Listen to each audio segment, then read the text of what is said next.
welcome to a brand new episode of Beyond the Indus. And for today's discussion, we're going to be moving from the western edge of the subcontinent to its eastern side, where a political earthquake has swept through the nation of Bangladesh. Longtime listeners might remember that in January, we covered Bangladesh's highly flawed election, which saw Sheikh Hasina's Awami League secure a controversial fifth term in office. Well, that ended last month, as a protest triggered by a court order on job reservations spiraled into a countrywide student-led mass movement, leading to the world's longest-serving female head of state to flee Bangladesh on the 5th of September. To help break down the situation in Bangladesh, we've brought back on our election panel from January. Mubashir Hassan is a postdoctoral researcher at the Department of Culture Studies and Oriental Languages, University of Oslo, with a PhD in politics from Griffith University, Australia, and is the author of several books and articles on South Asia geopolitics and the intersection of power politics and Islam in Bangladesh. Dr. Smruti S. Patnaik is a research fellow at the Manohar Parrikar Institute for Defense Studies and Analysis with a PhD in South Asian Studies from the School of International Studies, GNU. She specializes in politics in South Asia and India's policy towards its neighbors and has published over 100 research articles and 4 books on geopolitics in South Asia. Leo Viga is an associate partner and the director of South Asia and Eurasia at the Candid Foundation, an independent think tank and project hub based in Berlin, and is also an editor for Zenit magazine, Germany's leading magazine focused on the political, cultural, and economic issues of the Middle East. If you'd like to know more about the politics of Bangladesh during Sheikh Hasina's time, a list of the authoritarian measures that she took, and the long-term factors that led to this revolution, I'd encourage you to go back to our January episode and give it a listen.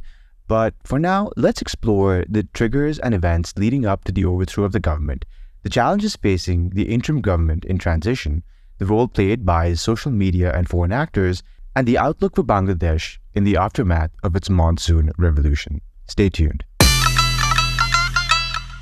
So thank you, Mubashir, Smruti, and Leo for joining this podcast. And before we jump to the main questions, I'd just like to get your reactions about this revolution that just happened. Did any of you foresee this or expect it to happen? What was your reaction when you heard that Sheikh Hasina had fled the country? I can say that though it was not expected, the dramatic manner in which Hasina was resigned and left the country, but it was very apparent the manner in which the elections were happening in the past, and there was no opposition, and even if the opposition contested in 2018 election, we saw the results. There was massive rigging in that particular election. So therefore, the only way the government could have gone through such kind of student movement, though it was not very apparent when the movement started, from June onwards and gathered momentum after the 17th of July when Abu Said was killed. What I found, of course, that point of time, it was becoming slightly apparent that the government is completely mishandling the situation in terms of referring to those students who are protesting as Rajakars, which is, a pejorative term in Bangladesh politics, and not willing to negotiate. That those were very, very apparent. But the manner in which even also the 10-point demand which was given by the student to the government was also not, willing to listen. So obviously when you're closing all the door for negotiation, even whether you really, this negotiation leads to a kind of settlement, but, the government was unwilling completely. So it was becoming obvious that probably the government will be under too much of pressure, but the dramatic manner in which the government Hasina resigned. Actually, I found that very, very surprising. Given she's a grassroots leader, we really do not know what exactly transpired in the last minute, whether she was asked or whether she was told that your life is in threat, so you have to leave kind of thing. We really don't know. But also at the same time, I think this is the only way probably she could have been removed. I don't see any other way, because if you are not removed through an election, what else is left for the removal of the government? Right. And I wonder, it might be better to start off with a description of the events that led to this dramatic ouster. Could you begin by talking about the proximate causes and the triggers of the protest? How did these events play out until the point when we heard that she had fled Dhaka for India after being in government for almost 2 decades? So maybe I'll just start with it. the we me and my colleague at Oslo University, we published a journal article earlier this year. It is titled Democratic Bricolage, Resilience and Innovation in Autocratic Bangladesh. So what we studied is that even though Sheikh Hasina had established a creeping authoritarianism and control over the society and state, there are a lot of resistance brewed in various pockets of the society. And when this Quota movement started, they didn't started as a movement that would like to topple the government. It was Sheikh Hasina's own doing. One of the narratives that is missing when we talk about this Sheikh Hasina's fleeing of the country is that how many Bangladeshi students she ordered to kill and she actually killed. The reason this peaceful protest turned into one-point demand that would have liked Sheikh Hasina to go was that people turned the fear into courage. So we have been monitoring the situation on the ground. I have been in touch with many activists on the ground, and the difference between other protest movement that we studied for our journal article and this one is that people just came to the point and they started to say to each other that if I'm killed, I will be killed, but I want freedom. And Sheikh Hasina and her ministers have ordered total internet shutdown. They deployed UN insignia armed vehicles, that they deployed snipers. And imagine, you grew up in India, I would imagine, those who are going to the universities and you're taking part in the protest, and there is indiscriminate shooting. So it was a massacre that Sheikh Hasina committed, and it is called July Massacre. And this July Massacre, because of that massacre, she had to flee. The last day when August 5th, when she fled, the reason she fled, according to various local newspaper reports, is that public defied curfew and the junior army officer denied to shoot the protesters, which were these two factors culminated in her ouster. Right. But the interesting thing about the protest was that the trigger seems to have been a Supreme Court case. Could you guys get into that case and what the case was about? So I think what is important here is that the issue is not necessarily a new one. I mean, the quota movement goes back to 2018 when there was a successful student movement already to call for the removement of the quota for jobs in the public service. Public service jobs, I think this is very important, are very popular in Bangladesh because they offer a certain sense of security, of stability, of career options, of benefits, of prestige as well. So that a very high share of these jobs would go to Liberation War heroes and their children and grandchildren. And I think many people saw this as something unfair because this very small number of people is descendant of the Liberation War heroes would get a huge benefit. So this is an example of the cronyism, I think, that has been associated with the Awami League government. So I think it's important here to see that this protest was successful in 2018, and the issue was off the table. But then, it came up again this year because a court canceled the cancellation of the quota. So, this was, a small spark that started a small-scale student movement to call for the removal of the quotas again. I think there was no logical path towards that this small-scale movement would actually, lead to the exit of Sheikh Hasina, to her downfall. I think that this happened is really only because of one reason, and this is the massive mismanagement of this relatively small-scale movement by the Hasina government, and by specifically the excessive use of force by the Chhatra League, so the kind of goons of the Awami League, often called a student wing. I think this is a bit misleading because very often they are not students and much older than that, than by the police and then by the border guards, less so. And I think this is also important by the military. Anger. If I can add to what Leo has mentioned, that if you look at the post 1971 development in 1972, the reservation in various government job was around 80%, 40 for the freedom fighters, that is 30% plus 10% for the women, 40 for the districts, and 20 was open. But that underwent change in 1982, where I think the district quota was reduced to 30, and eventually it came up to 56 with a disability quota of 1%.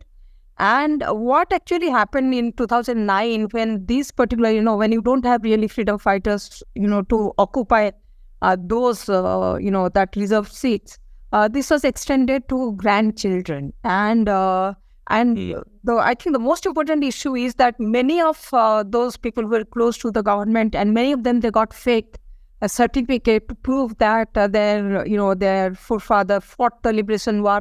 And there has been many of these kind of cases in Bangladesh. So therefore, the quota system was seen, if you remember, the students in fact protested and asked for quota reform. They did not say abolition of the quota. So therefore, in a sense, they have seen the kind of corruption which is going on, and people who do not deserve, who have never contributed to the liberation war, also got that quota certificate through various unethical means. Second is that when this particular verdict was given by the High Court bench of the Supreme Court, it was perceived as the government is in fact in cahoot with the judiciary, because as you know, Mubasir will also agree with me, the undermining of the institutions over the past 15 years. That actually made the student feel that probably the government is trying to undermine its own circular, which it implemented in 2018 through the High Court verdict. I think that became a kind of problem.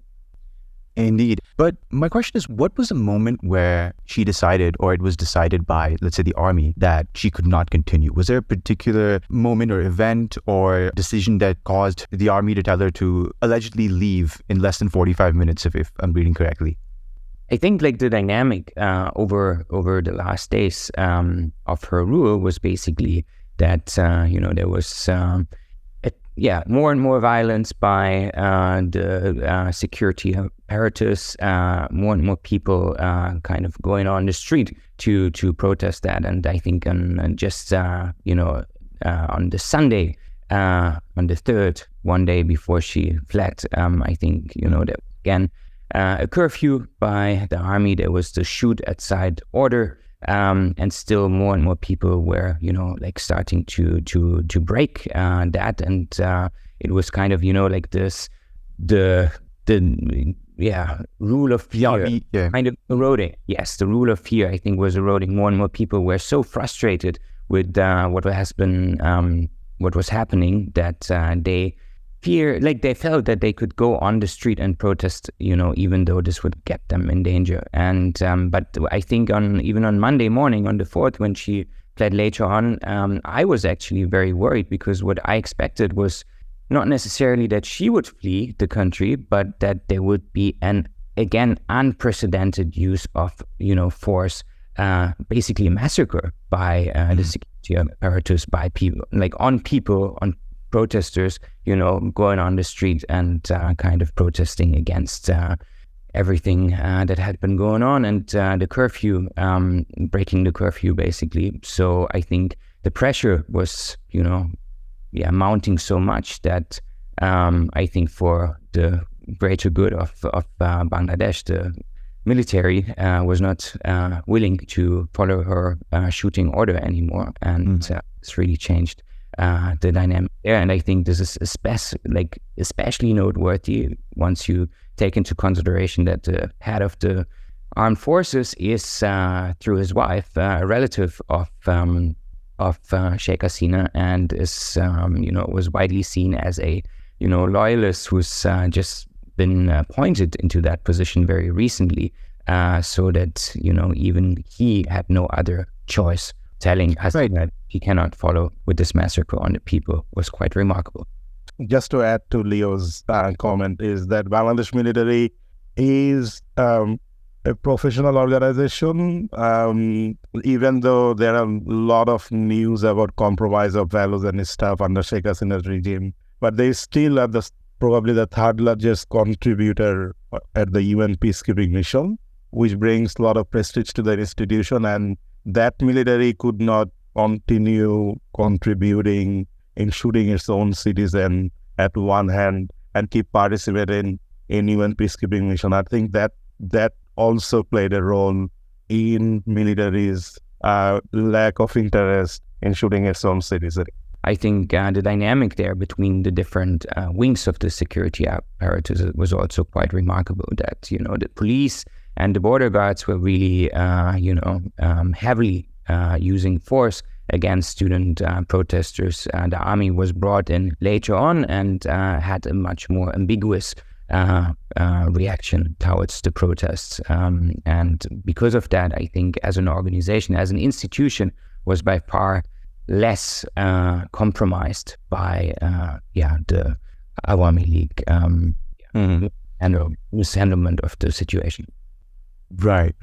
So it's interesting because it reminds me of when I read accounts of the last days of the Shah of Iran. But unlike Iran, the transition to a new government that happened seems to be much more peaceful, seems to be much more orderly. And the new interim government led by Mohammed Yunus, it faces a lot of challenges, both in terms of restoring political stability and also in terms of undertaking the reforms, Shruti and Mubasar, that we discussed in the last podcast.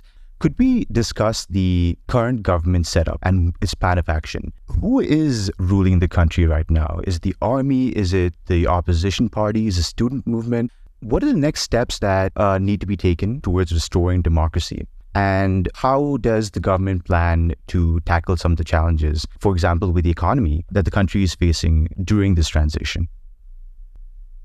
If I Mubasar, go first. If I jump in, and then so Dr. Mohammed Yunus's cabinet comprises people who are well known for their human rights activism, championing women's rights, economist, academic, former military official, former bureaucrat, and one religious leader.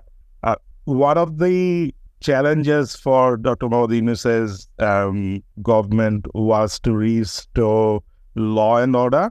In the country, there are a lot of unrest, and now there are a lot of protests going on. They saw that a student could achieve something, so there are various professional sectors are now taking a stress and raising their demands. So how Dr. Mohammed Yunus could address those series of protests to remain a challenge for him, that's number one. Number two is one of the remarkable steps this government has taken is to establish a commission to inquire into the forcefully disappeared people under Sheikh Hasina's regime. Those who do not know, under Sheikh Hasina's regime, over 700 Bangladeshis were forcefully disappeared. And there are reports of chain of secret prisons across the country have surfaced over the time. And the government has also announced that they're going to sign and ratify the UN Convention on Enforced Disappearance, which is a big step towards addressing the past crime against humanity. And just to remind you that I'm talking with you from Australia. Australia hasn't signed that UN treaty yet. So I would say that was a very progressive step, but the challenges remain. On the economic front, I think Dr. Mohammed Yunus is more and much liked by the international organizations like IMF and World Bank. So I'm confident that he will be able to get some sort of assistance from them. And those who do not know, during Hasina's last day, there was a movement of not sending remittance to Bangladesh among the Bangladeshi diaspora because they agreed and they announced that they're not going to send remittance to the Sheikh Hasina's government. And in Bangladesh's economy, there are two sectors that bring foreign remittance into the country. One is textile export and one is remittance. And finally, his challenge is to democratic transition towards an election. He still hasn't provided a clearer roadmap when that is going to take place and how they are going to shift the power to the next elected government. Thank you. If I can add very quickly to what Mubashir said, in terms of the transition, yes, it was a peaceful transition in terms of, if you compare it with the past, the 75 transition, twice in 75, then August and November, and in 1982, the 1990 anti-Assad was also peaceful except for the 75 and 82. So I would say the transition was peaceful. Obviously, the army wanted, in his address to the nation, the army chief very clearly said that he's going to, form an interim regime. But the law and order situation was, I think, was very, very challenging. You saw, the looting and defacing of, Mujib's and Hasina's figures were disfigured and all those kind of incident. It's very, very obvious that those kind of incident will happen. But attacks, I know that you have a question on that, attacks on minorities, I'm putting it in plural form. But I think there was also looting, law and order situation, because the police had ran away, leaving the post because of the kind of role they played in the last 15 years, very anti-people kind of thing. So obviously, when you don't have policemen on the street, these are the kind of, there will be people who will take advantage of the existing situation, which almost appeared a kind of vacuum. And having said that, I would also say that the challenges are many. Mubashir spoke about the economy. I completely agree with that. But, if you look in terms of challenge, I think Yunus's government has raised expectations from everyone. You see people, the garment workers, protesting, they want the raise in their salary.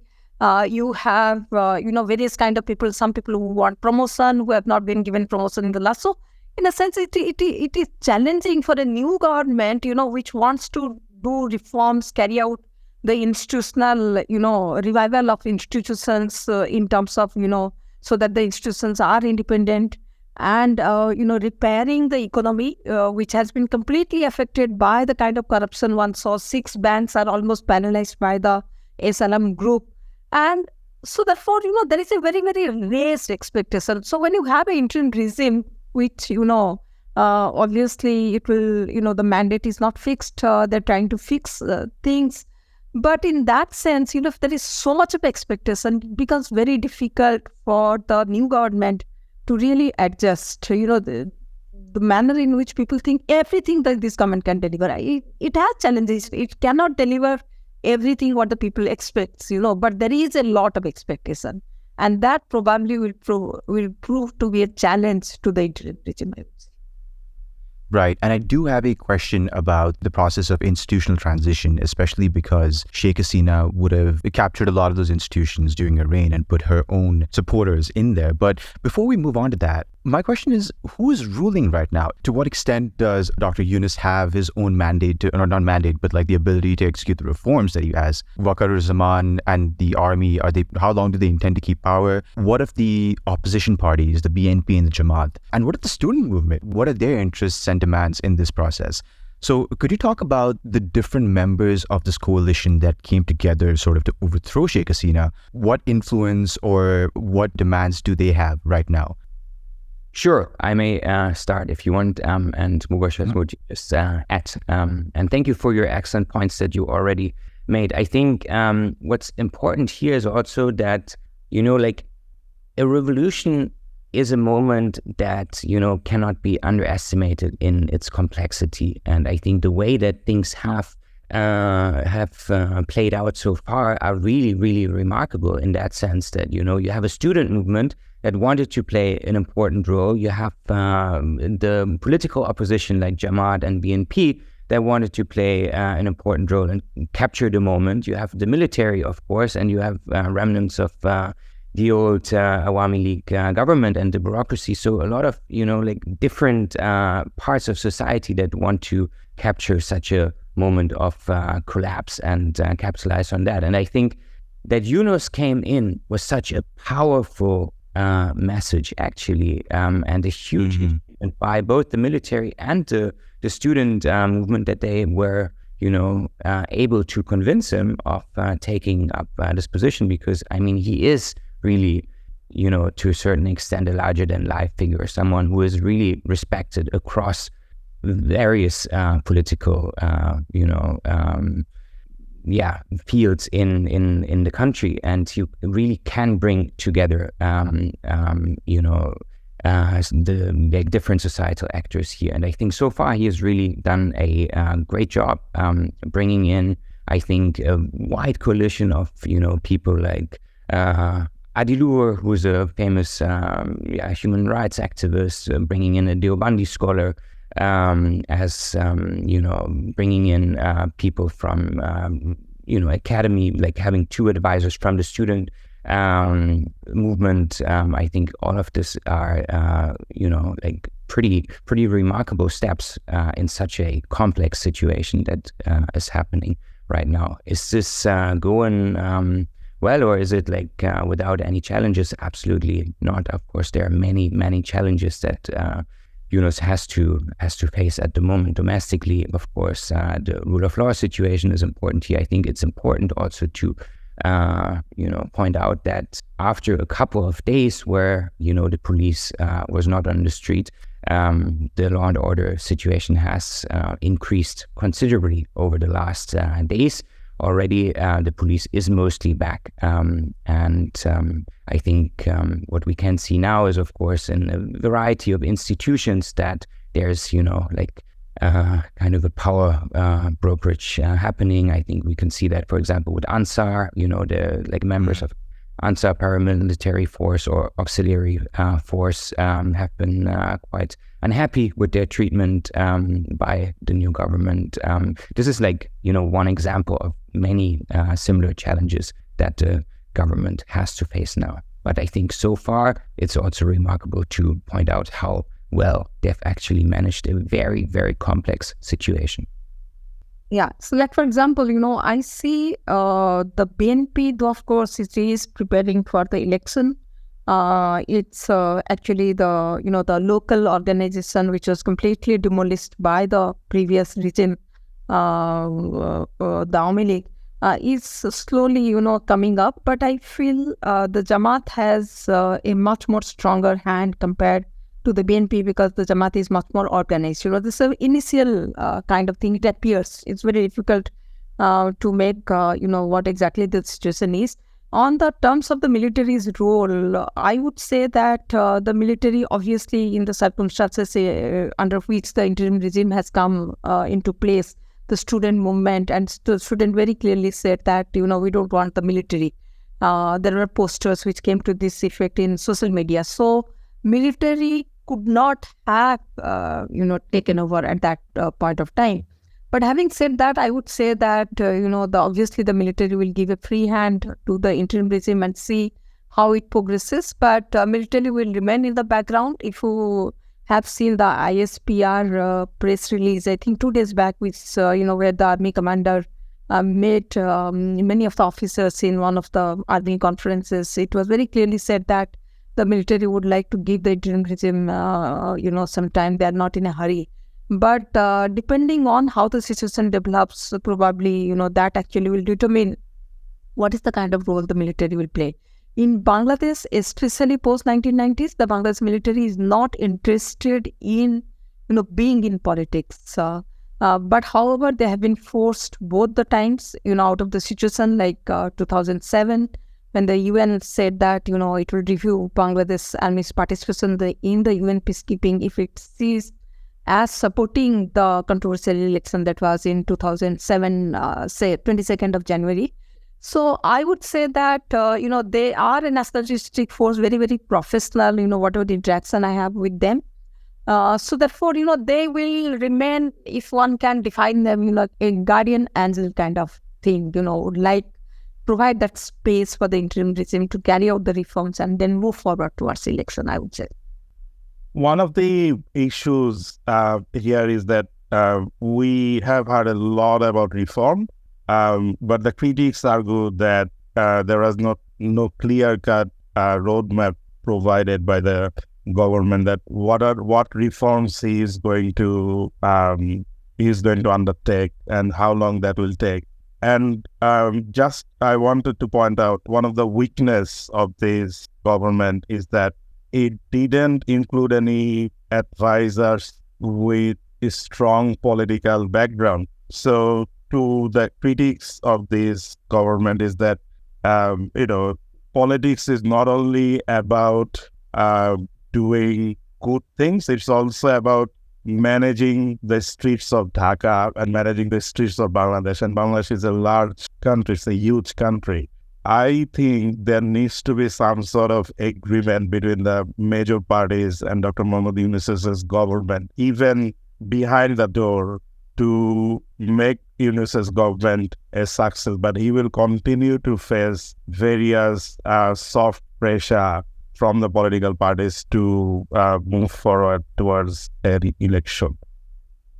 So even though Sheikh Hasina has fled the country, many of her supporters and loyalists remain in Bangladesh. And I think the particular problem is of institutional capture, because we see many people in high-ranking positions in the administrative state who have been appointed by her. Not just the bureaucracy, but the judiciary, the armed forces.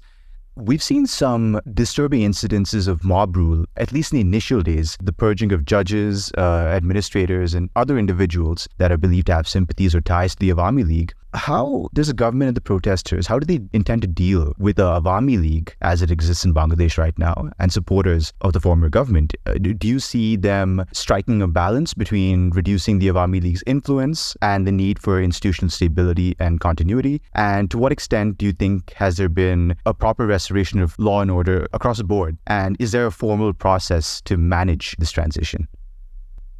Maybe I will answer that. And then two other panelists to jump in. I think the issue of purging the judges, I would say there was less of a mob rule, more of kind of outburst of frustration of people. There are some very bad incidences where, journalists or judges who were arrested were being attacked, physically abused in the court premises, despite of a lot of police protection. So that needs to be addressed. And Human Rights Watch pointed out also yesterday that most of these people are being booked and arrested who used to serve Awami League on murder cases. So it is, even Bangladesh's most famous cricketer, Shakib Al Hasan, was also, someone filed a murder case against him. And he was an MP of the ruling party. So I think that looks really bad for the optics of this government, and it sends out wrong signal to the external observers. So they need to address this as soon as possible. And the second issue is that there should be some sort of judicial process for those Awami League supporters or those Awami League people who participated in this July massacre. So in fact, in Bangladesh, it is known as July massacre now. Apart from people who are not supporting the former ruling party, it is widely established in the public vocabulary as a July massacre. We need to acknowledge that there are a lot of people, including 32 children, died, mostly from the state forces. So there are a lot of grievances in the society, and there are people who lost their limbs, there are students who lost their eyes. So we will continue to see that, but I think there needs to be some sort of rehabilitation of those Awami League people who did not participate in this grave crime. It's a big party.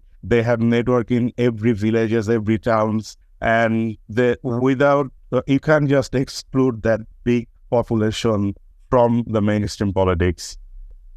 To add to what Wasir said, I would say that, in in a country which is dominated by two political parties, both the political parties have grassroots support, at least, if not the kind of victory which Awami League got, but it definitely, has around 30% of support, and, that there are support which shifts between the two political parties.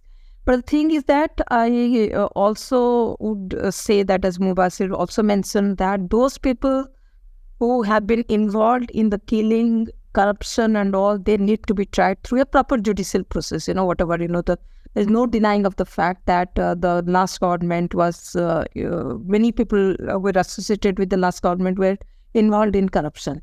But, the irony is that most of the people who are being arrested in the charges of murder. And there has been, I was reading some of the media in Bangladesh, it was being said that in some cases it is written Sheikh Hasina and 20 others, the police files case.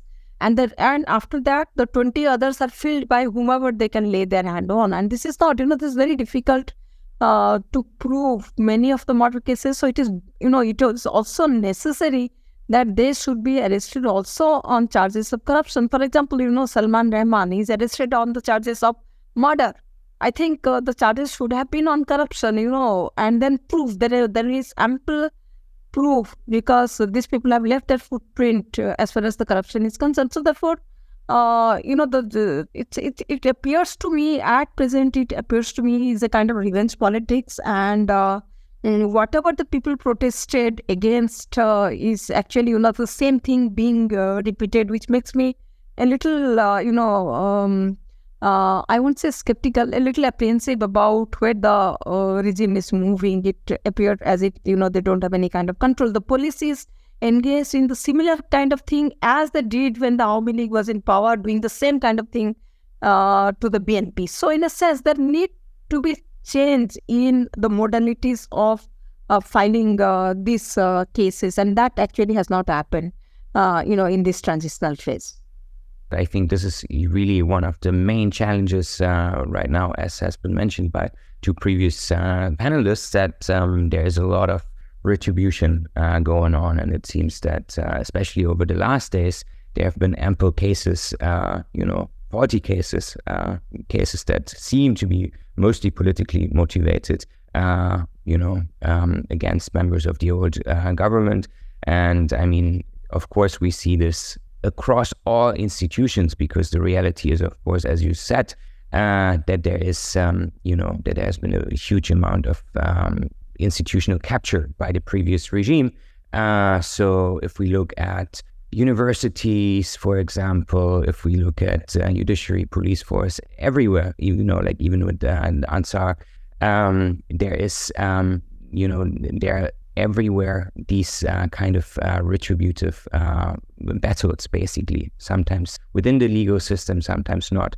And I think there's clearly, we can clearly observe that Jamaat and BNP are trying to, utilize this transitional period for their own means to settle scores with the old regime. So I think this is the main challenge for the Yunus interim government now, to kind of make sure that there is transitional justice, that, the crimes of the past will be dealt with on one hand, but on the other hand, that there's also, no retributional ad hoc justice by other political actors. And of course, it's very important to strengthen the democratic institutions of Bangladesh now, to make it, to make them robust for, political parties trying to use them and utilize them for their own means. So this is a very, very complex process, and a very long battle to kind of, change the institutional reality of Bangladesh, because of course the history has been that both under the BNP and under the Awami League regimes, institutions have often been quite compromised. Having said that, I think it's also crucial, as has been mentioned before, to understand that even though many institutions have been, full of political appointees, such as the military, especially, after the 2009 mutiny that was cracked down by Hasina, with bringing in political appointees into the into the military afterwards, the military has still remained a certain amount of distance from, like being a independent institution that is not fully controlled by political actors. And I think to a certain extent, that's also true for other institutions of the state. So yes, there are a lot of political appointees, but I don't think it's fair to say that there's been a full state capture. So there is something to build on now in this very complicated process. So one of the issues that I want to touch upon with the panelists is there's a lot of misinformation, inflammatory rhetoric, and rumors spreading on social media. It's a little difficult to get a clear understanding of the situation on the ground through all the noise, particularly on the topic of attacks on former supporters and religious minorities. While the government and the student movement, to their credit, have been extremely vocal about supporting minorities, there have been reports of attacks on religious institutions, and there are also wider concerns about presence of certain individuals and parties like the Jamaat. In fact, moving on to these narratives on social media, could we talk about the situation on the ground from your experience and the people you talk to? Could you clarify to what extent are these attacks happening? And maybe you could talk about the role of social media in spreading certain narratives and fomenting hate. If I can take this, very quickly, I think because apart from speaking to some friends in Bangladesh, I was also very keenly watching the social media, and there has been a lot of misinformation campaign, fake news that I found is very, very prevalent, because many of the time, one used to bounce it back to friends in Bangladesh to know really whether this is happening or not. And there was also concentrated campaign against not just the Awami League, but also, not everyone, but of course, there are certain vested interests who put a lot of this thing regarding the minorities in Bangladesh. And the students, in fact, the students have played a very commendable role in protecting, not just, providing assurance, because at that time of crisis, what you require immediately is an assurance that you are protected. And those kind of things came up from the interim regime. And like, for example, I'll give an example of 2 times, where I faced, like, for example, many pictures circulated, some of the pictures of, massive killing, people being maimed, those kind of, the police being killed. Those kind of, photo around, 100 I received. I was also very amazed and surprised, and I really do not know. I bounced it off from my friends in media to find it out, and they said that yes, there are some attacks which has happened, but not to the scale which is being propagated by some people. And I would say that, like, I'll give an example of the flood. There was one small little baby face, standing in neck deep water. And that actually circulated for some time. And I thought maybe that is true. Of course, it really appeared to me that, the face has been, plastered on a photograph or something like that, plastered on a photograph. But later, the social media came up that these are fake news. So fake news was coming from everywhere. And it actually was creating a kind of, biggest challenge for the interim regime, I would say. And the fake news was not just confined to Bangladesh. There were also quite a bit of news that was emanating from India and other places also. So therefore, in the time of crisis, the fake news actually creates, more tension, more fear among the community, which feel that with the fall of the government, probably, they are no longer safe, I would say.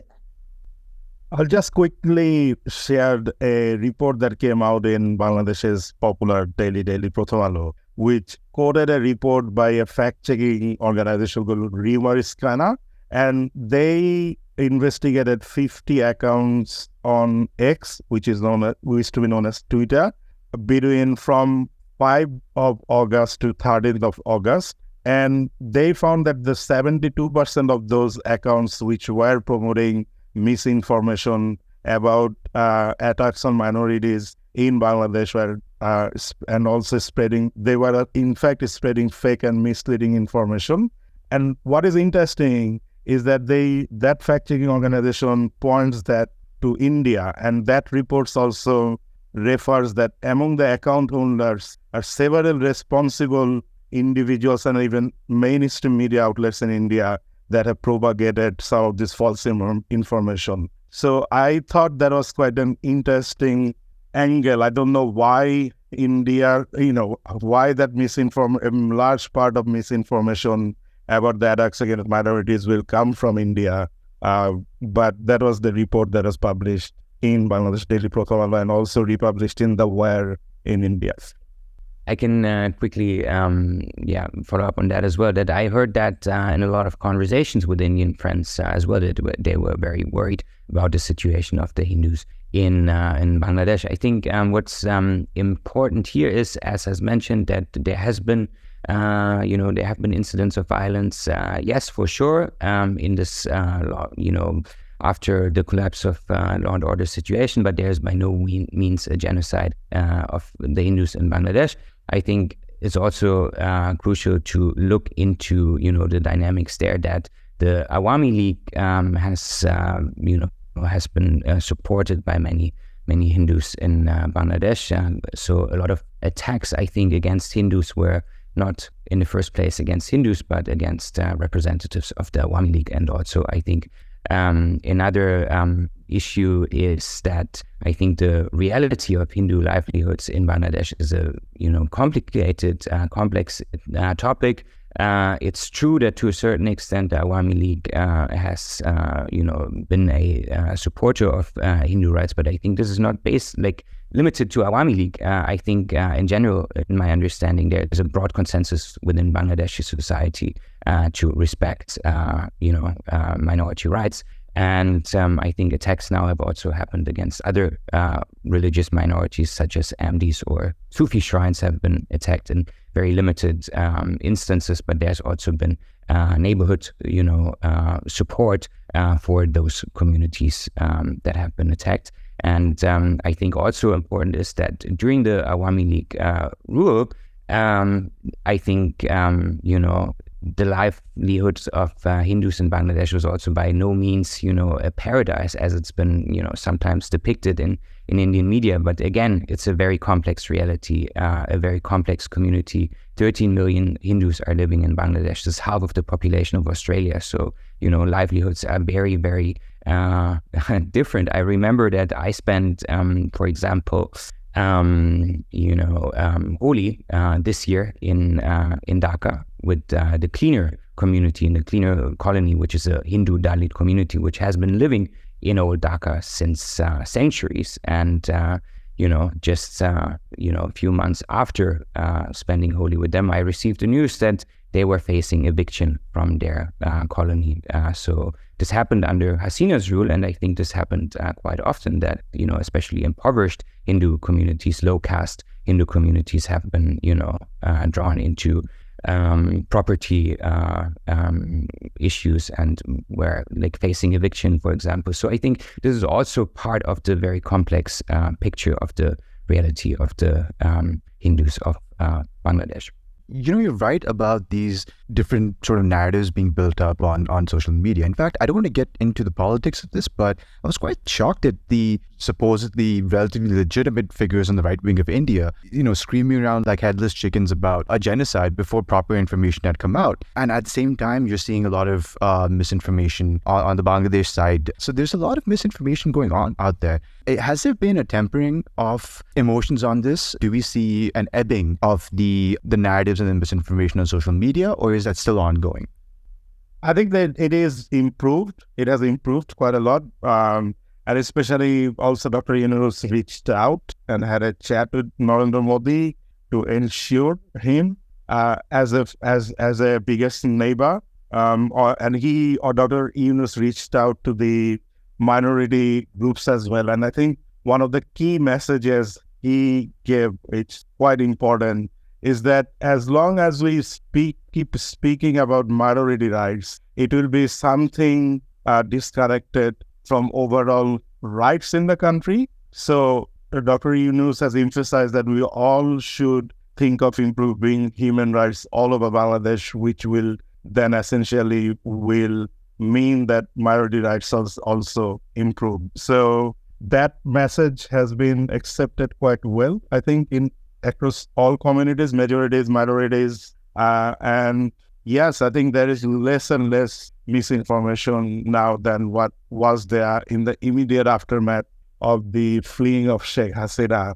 I know we're going to speak about foreign policy later, but I think one of the Indian journalists I have spoken with, he shared an interesting analysis to me, and he believes that we know that the Indian media, a big part of it is also supporter of Narendra Modi, and his analysis was that the reason of shifting the focus towards, minority attacks on minorities in Bangladesh is also an effort to shifting the failure of Indian foreign policy in Bangladesh. I'm sure we're going to speak about that in the next segment. Yeah, because I do want to talk about the relation with India, because India has been one of Bangladesh's most important relationships in the neighborhood under Sheikh Hasina. From the Indian side, I think it's one of the few successful relationships that India has had in South Asia. Her ouster throws this into some uncertainty. And in particular, I detect a lot of widespread resentment towards India for its perceived support of Sheikh Hasina and the Awami League. To what extent is this the case? Is there a lot of ground level anger against India's influence, let's say, in Bangladesh under Sheikh Hasina? To all the pans, what is the trajectory of India-Bangladesh relations in a post-Hasina world? If I can come in here, I think, this, it's very difficult, to characterize foreign policy as failure and success, as a person who looks at the foreign policy. I don't consider, there are ups and downs in any kind of, between any countries. And second is that India's Indian establishment, we speak about the media also, it's much more reflective of the media in the northern part of India, in east and all, because I was in eastern part of India when this crisis entirely happened, and I looked at the media. There was focus of what was happening in this thing, but there was, just speaking about what exactly was happening rather than having a kind of opinionated kind of views, which I saw in many of the newspapers coming out from the northern part of India, I would say that. In terms of the foreign policy, there has been this debate, and I don't agree with that, this particular debate that India put all its basket in, all its egg in one basket, because I myself have interacted with the BNP, and in my institute, who hosted the BNP leaders in prior to 2018 elections, they not only visited, my institute, but they also met the opposition leader, Rahul Gandhi. They met many in the ruling establishment, and also visited some of the, think tanks, which is basically the think tanks of, BJP affiliated think tanks. So there has been interaction. There has been interaction in the past, the 2012, when Begum Khalida Zia visited India. Even the journal which IDSA publishes, Strategic Analysis, we did an interview with Begum Khalida Zia regarding, what they think about the India policy.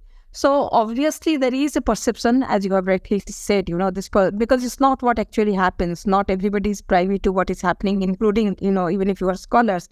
But the question is that the perception is this, that there was a, that India is supportive of Sheikh Hasina government. I would say that, yes, it was supportive of, it has been or was supportive of the Sheikh Hasina government. Because initially when Hasina came, many of the insurgent groups who were hiding in Bangladesh were handed over to India. And I remember prior to that, during the BNP regime between 2001 to 6, and I was in Dhaka University affiliated to IR department for a year. That part of time, I remember each time, this kind of issues come up, and there is always a rhetorical kind of response that there is no insurgent group which are hiding in Bangladesh. And I remember after the handing over of these insurgent groups, when I met some of the BNP intellectuals with whom, I have a long-term relationship. We may agree, we may disagree, but I know them. I want to know their views, so therefore, I always keep in touch for my own understanding of Bangladesh. And when I asked them, they said, "Oh, we were not aware that these guys were hiding here." So therefore, I would say that there is a lot of institutionalization which has happened between India and Bangladesh in terms of foreign policy. There are various level of talks which is happening between Like for example, the foreign minister of both the countries generally review the projects which are ongoing in Bangladesh. And there is, this coordinated patrol. There has been joint exercises between the Army, Navy, and the Coast Guards of India and Bangladesh. There is a DC level, SP levels meeting. So there are a lot of institutions. Now, having said that, I would say establishment of institution itself does not mean that it is going to deliver. You may have institution, you may have a dialogue, you may have a meeting. There may not be any kind of progress in that sense. So I would say that, India would work with any regime that is there in the neighborhood. That has been now expressed policy in India. Like, for example, we have seen in Maldives the Expressive India Out program under which Muju was elected. And, the current coming together of India and Maldives. When I say coming together, I'm comparing it with when Muju came to power. So there has been a lot of development that has taken place. And as Muwasir said, India is the Bangladesh's largest neighbor, and there is a kind of interdependency if you look at the geography of the two countries, the Northeast and Bangladesh, that there is nothing which can happen in one part and does not affect the other. So I would say India would definitely work with any particular party that comes to power. And that is one of the reasons why there was an outreach to the BNP for a very long time. Of course, the BNP did not participate in the last election.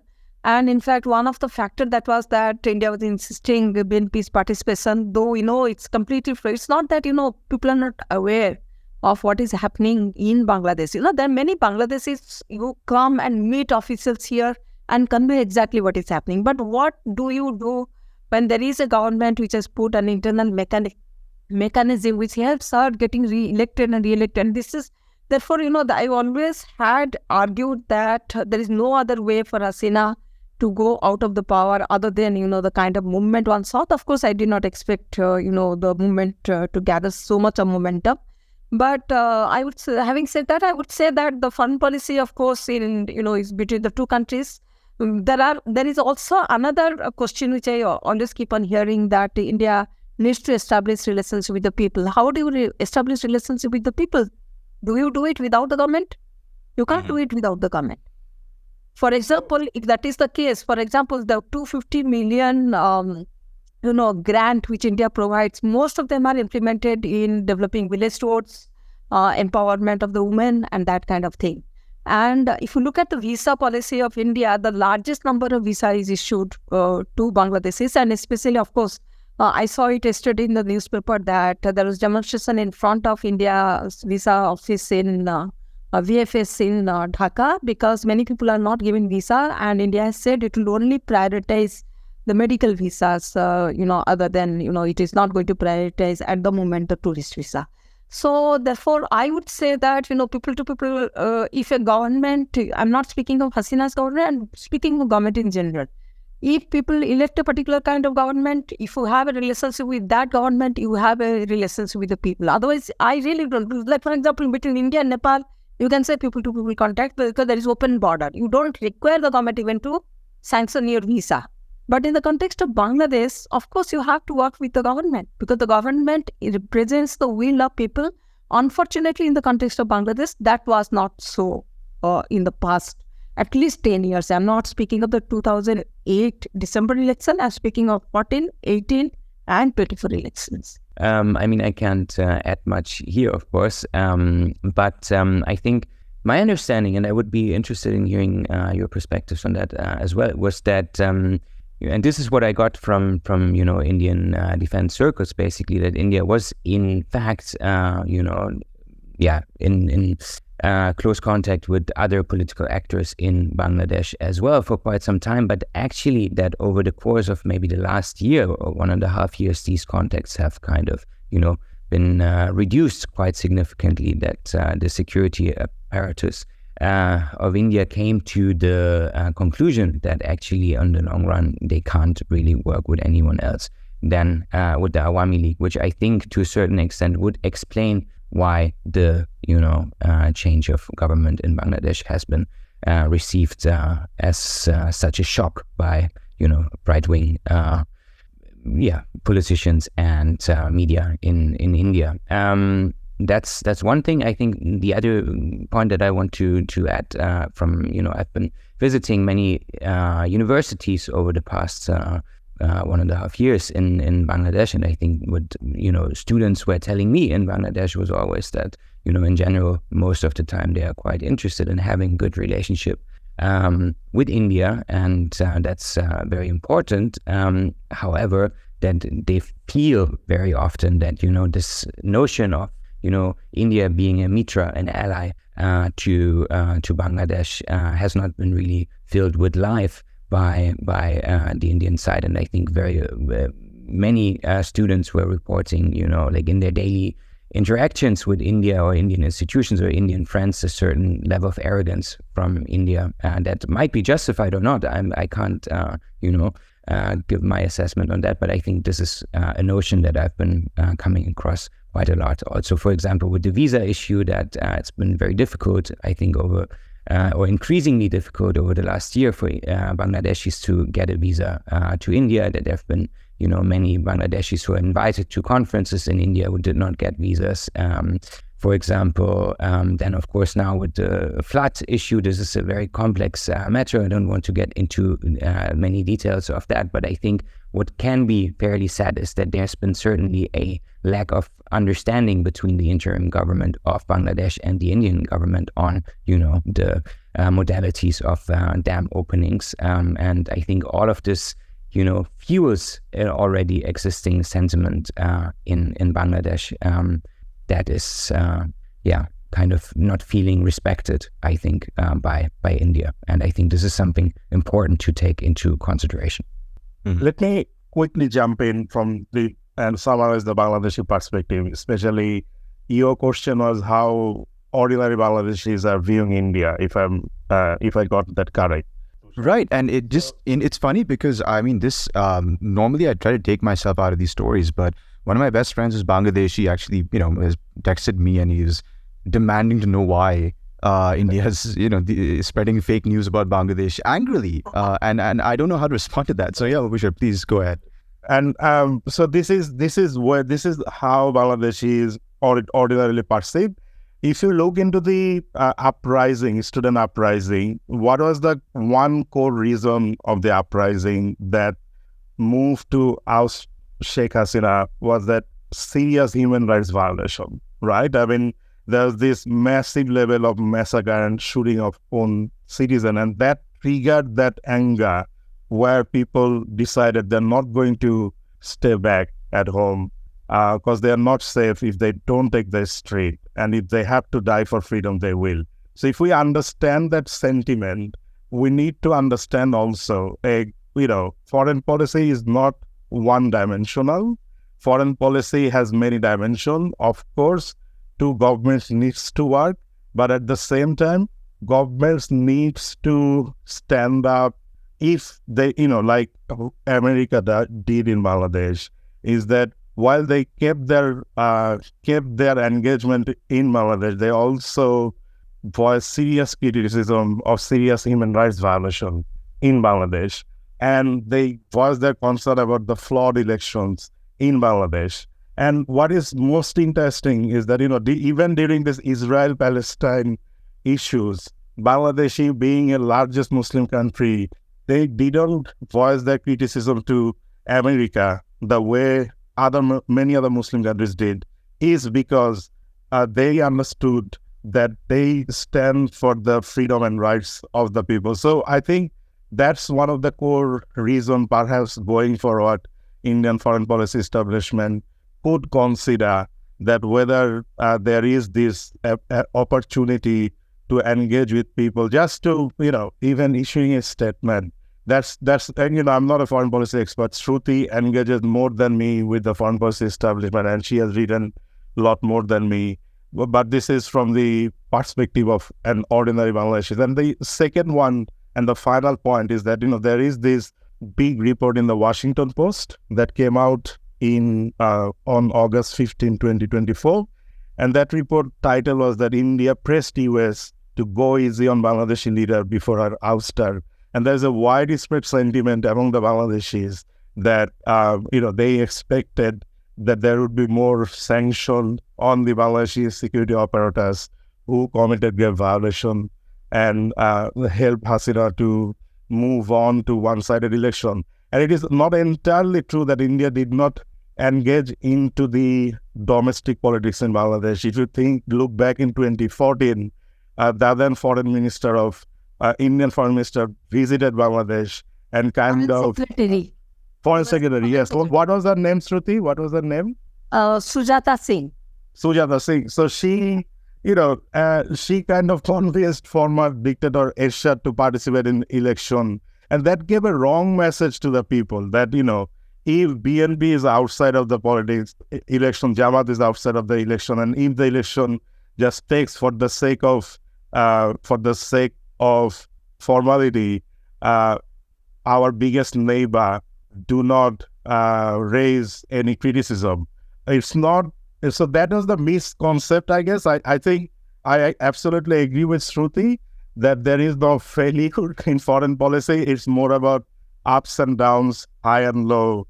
And if I use that narrative, I think it is India is at low, but there are a lot of opportunity to engage between the two people. And I don't think UNICEF's government is necessarily anti-Indian. More and more I talk with Bangladeshi young students and other policymakers. They want to have a foreign policy based on mutual respect. There is a perception that Sheikh Hasina is kind of a poodle of India, and that was why that association of the autocracy of Sheikh Hasina with Indian support. And perhaps if we take some step back, and I'm an optimist, so I hope things will be based on mutual respect and going forward. Thank you. Right. And we were discussing misinformation on social media. And there's one narrative that I'm very curious about, and that is the speculation about the role of foreign actors. And when I say foreign actors, in this case, it's the United States in particular, who played a part in Sheikh Hasina's ouster. Interestingly enough, there was a speech that Sheikh Hasina was supposedly meant to give before, she fled the country that was leaked to a couple of very prestigious Indian news outlets, the Economic Times and NDTV, where she made direct reference to the United States playing a role in her ouster. Is there any evidence or any indications of foreign countries like the US playing a role in these events at all? And maybe on a broader level, as we draw to the end of this interview, this panel, what changes do you think we might see in Bangladesh's foreign policy and its relationships with regional and global powers?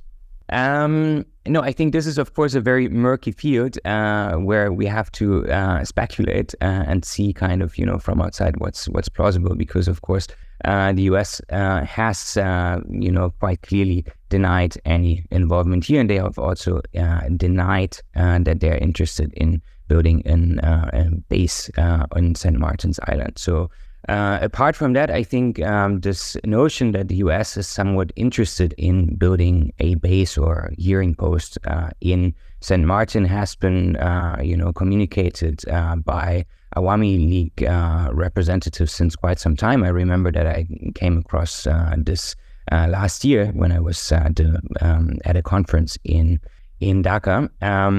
But I think the reality is that as much as you could speculate that, it makes sense for the US to kind of, get more intelligence access to the Bay of Bengal, a very important and increasingly important geopolitical playing field with lots of harbor projects being built by India, being built by China, of course. It's very important as a potential, alternative route to avoid the choking point of the Strait of Malacca.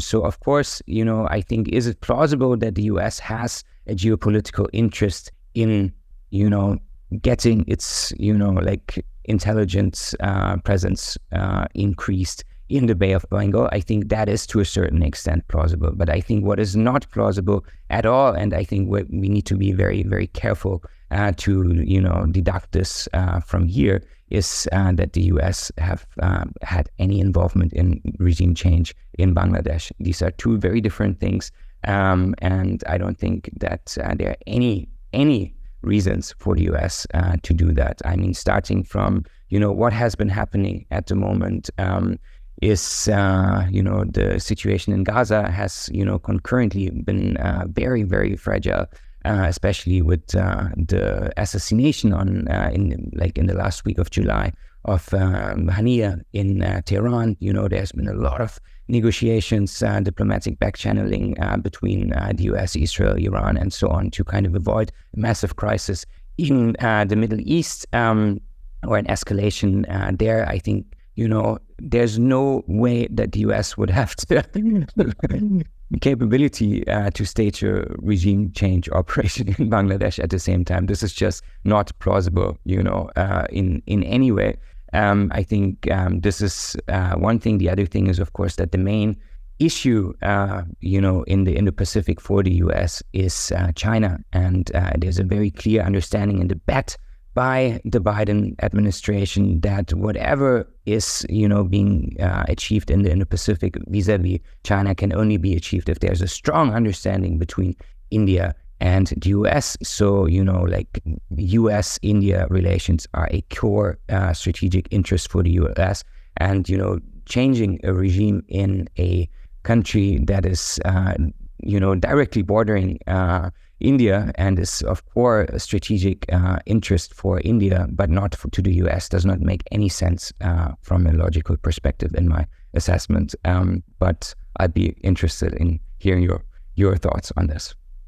Yeah, I just, if I can say, this, it's more very, very hypothetical, and it's like putting 2 + 2 together kind of thing. Obviously, in such kind of situation, it's very, very difficult to come by any kind of evidence, as Tushar was asking. I would say that, the suspicion of a US kind of role comes about because US was the first country to welcome the army's, intervention in the, packing of Hasina. And second is that it's not necessarily that you need to border a country or India's border. There cannot be any regime change because the US has been involved in regime change in many other parts of the world. So therefore, probably the suspicion comes like that. It's not proved. Yeah. I mean, Just to say, I totally understand this. Just to jump in here, but a huge difference between regime change, let's say in Afghanistan, where there was a crucial security interest of the US, towards Bangladesh, where this crucial security of interest of the US is. I will just come to the history. There has always been suspicion by Hasina that the 1975 coup was known to the US and US did not take any kind of action. So there is a historical suspicion that exists between Hasina and the Americans, and the Americans were also equally furious about the treatment she meted out to Muhammad Yunus, who is a very respectable person, have done quite a bit in Bangladesh. Obviously, as Mubasir was also pointing out, that for India, the China is an important factor. When you said that India saying, not to pressurize Hasina, also probably, I'm not very sure about it. Could have been. Also, it's plausible. So I would say that the China factor has been very, very significant. And if you remember, in October last year, Sheikh Hasina's government came up with an Indo-Pacific strategy, if I'm not mistaken. The terminology was used as strategy. And so therefore, to please the Americans on one side, and the Chinese have been very, very furious about, the possibility of Hasina being close to India. So there is a possibility of getting into the US Indo-Pacific strategy. Here, the question is that, if you remember the 2007 intervention, the explicit message which came from the UN, almost indirectly signaling the army to do a kind of intervention, also came, many people suspected that without US nod, this particular statement would not have come from the UN. And this particular time, as, the Americans, completely welcomed, immediately, they did not take any time. So therefore, there is a kind of suspicion that the US could have been instrumental. But then again, as Leo was saying, the situation is very, very murky. We really do not know what kind of role who played will only come up in the past. Like, for example, in the last intervention, if you looked at Moin's own biography, Santir Pothe ya Santir Sopne, I'm forgetting the book's name. Then he also has revealed many of the things. So you will never know, in kind of, what actually prompted. I agree with that. The junior officers did not agree with the army chief, and they wanted the army chief not to be part of, this kind of thing. So therefore, one feels that how this was so organized, and also there is a kind of suspicion. But then again, as a researcher, it is always to make the suspicion hypothesis and then try to find out whether this is true or this is false. You can always, prove a hypothesis false. I would say that. I will just jump in and very briefly comment on this issue. Is that this is an allegation by a former head of state who had to flee, right?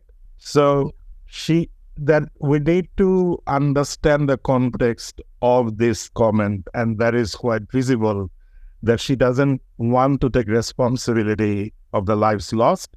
So this is what it is. Yes, US played a big role in putting restraint on her capacity when US imposed a sanction on Rapid Action Battalion, who were responsible for extrajudicial killing of Bangladeshis. I'm going to come back to the point that why did this revolution or uprising happen? It was a sheer reaction and response to grave human rights violation. If Hasina did not continue to shooting people through her forces, this quota reform movement would not reach to the point that saw her removal. So, lastly, as we come to the end of this interview, could each one of you give us your outlook and assessment of the trajectory of Bangladesh in the aftermath of this revolution? We've seen many revolutions around the world go sour very quickly because of certain forces taking over.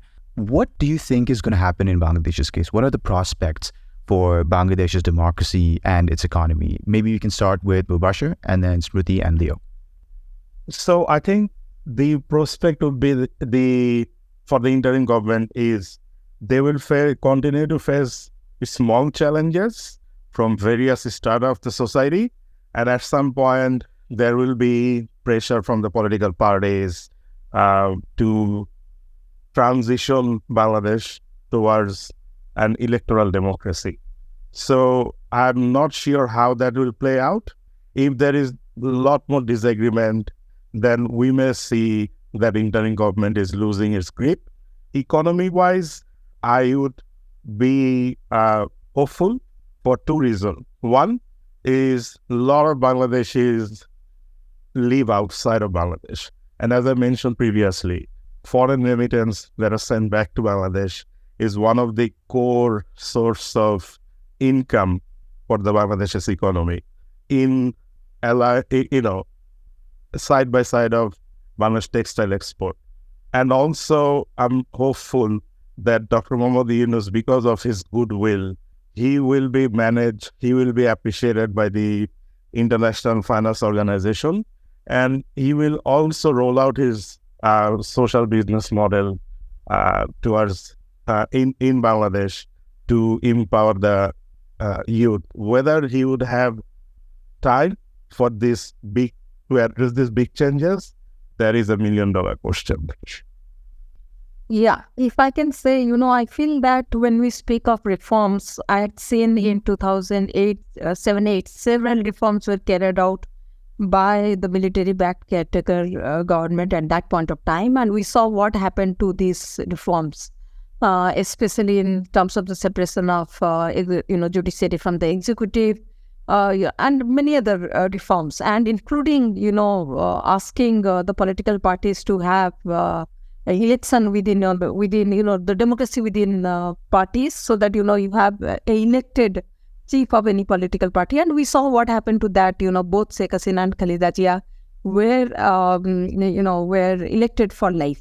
And I really think that when you are carrying out any kind of reforms, one of the things I have always believed, in Bangladesh, I have seen the Prime Minister always holding the party position, the chief of a particular party or the chairman of a party or the president of a party, that needs to go. The ruling party, if the Prime Minister cannot be the chief of that particular party. Somebody else has to take. I'm just giving an instance, taking it from the Indian example. Like, for example, now currently the Prime Minister and the BJP chief are two different people. They're not the same people. So will that help? Second is that probably, the separation of judiciary from the executive and having a completely independent constitutional position for the election commission. There has to be a proper procedure where a election commission can, be selected for a particular position. Otherwise, this reforms, you have reforms, and that point of time, I have seen Sheikh Hasina's statement in 2007 and 8, how she said that, the mistakes he made, she regretted the mistake. And again, if, there has to be some sort of constitutional guarantee. I really do not know the manner in which the political parties undermine the constitution, whether the constitutional guarantee is sufficient. And so therefore, I think the reform needs to be enduring reform, and there has to be like the basic structure of the constitution. Those reforms cannot be changed by the two political parties, and there has to be a kind of consensus. The government and the opposition has to come together for any change to the fundamental features of the constitution. There has to be built in. Otherwise, you will see the same kind of thing. As far as the democracy is concerned, I really see Bangladesh will return to democracy, because this is a country which was born, for its, for the reason that the mandate of 1970 election was not, respected by the Pakistan regime in 1970. So therefore, a country which was born to fulfill the democratic aspiration of the people, I do not see any regress in that. As far as the economy is concerned, of course, there is a lot of pressure, and I see Bangladesh bouncing back as far as its economy is concerned. There is a lot of infrastructure which has come about. I'm sure, when you have proper infrastructure, the investment climate also automatically, improves in terms of, the export. People who are producing in Bangladesh want to export to the third country. Those kind of facilities have already been established. So I see Bangladesh, bouncing back as far as its economy is concerned. And we should not forget that during the post-COVID situation, and especially the war in Ukraine, has affected the economy of most of the countries. So therefore, this situation is going to change. I'm sure about it. Thank you. Yes, I can only second to the points being made there. I think transitional justice is very important. Keeping the economy flowing is very important. I think in both fields. Yunus, I think, has indicated that he's aware of the grave challenges that he's facing there. But I think, especially in terms of economy, like reaching out to partners of Bangladesh, both India, of course, but also in the West, I think is quite crucial there for the export heavy economy of Bangladesh. I think, eventually, like having progress on something like GSP Plus for the textile sector is very important. That would ease access to European markets once Bangladesh graduates out of the least developed countries segment, which comes with a certain amount of tax benefits that Bangladesh is going to lose. I think building democratic institutions is very important. Strengthening, making institutions more robust is very important. And I think in terms of foreign policy, the new advisor for foreign affairs has already stated that Bangladesh wants to pursue a balanced foreign policy with all countries. I think this is what to expect here. I do not expect that connectivity projects with India will be massively disrupted. Now, I think it will be interesting how things play out eventually after the elections and with the new government, which could be or could not be led by the BNP. And I think another last important point from my side is that I think, Hasina's ouster happened, in my opinion, solely for domestic reasons that are in many ways contradicting geopolitical trends. So I think this has, happened not because of geopolitics, but despite geopolitics. And I think it shows us that sometimes as analysts, we need to be careful not to overestimate the importance of big geopolitical games, but look more into the detail. And I think what has happened in Bangladesh is primarily a revolution against grave human rights abuses by the ousted government. And a last point maybe on US-Indian relations. I think it shows us that decades of mistrust are not unlearned overnight, and there's a lot of soul searching maybe to be done between Indian and US political elites, really to build on increasing understanding there, because I think that the Bangladesh crisis has really shown that there's still a lack of understanding of motives between Indian and American political elites. That's it from my side. Fantastic. So yes, I guess we're all cautiously optimistic, actually fairly optimistic. The government in place seems to have made all the right moves, and having a Nobel Prize winning economist at its head is definitely a plus. So hopefully Bangladesh manages its transition to democracy in a smooth manner, and its economy will spring back up as one of the fastest growing economies in the world. So thank you all, panelists Mubashir, Smriti and Leo, for lending both nuance and detail to this extremely murky situation. But to the rest of our listeners, we'll be back next month with a new episode. And until then, thank you and Joy Bangla.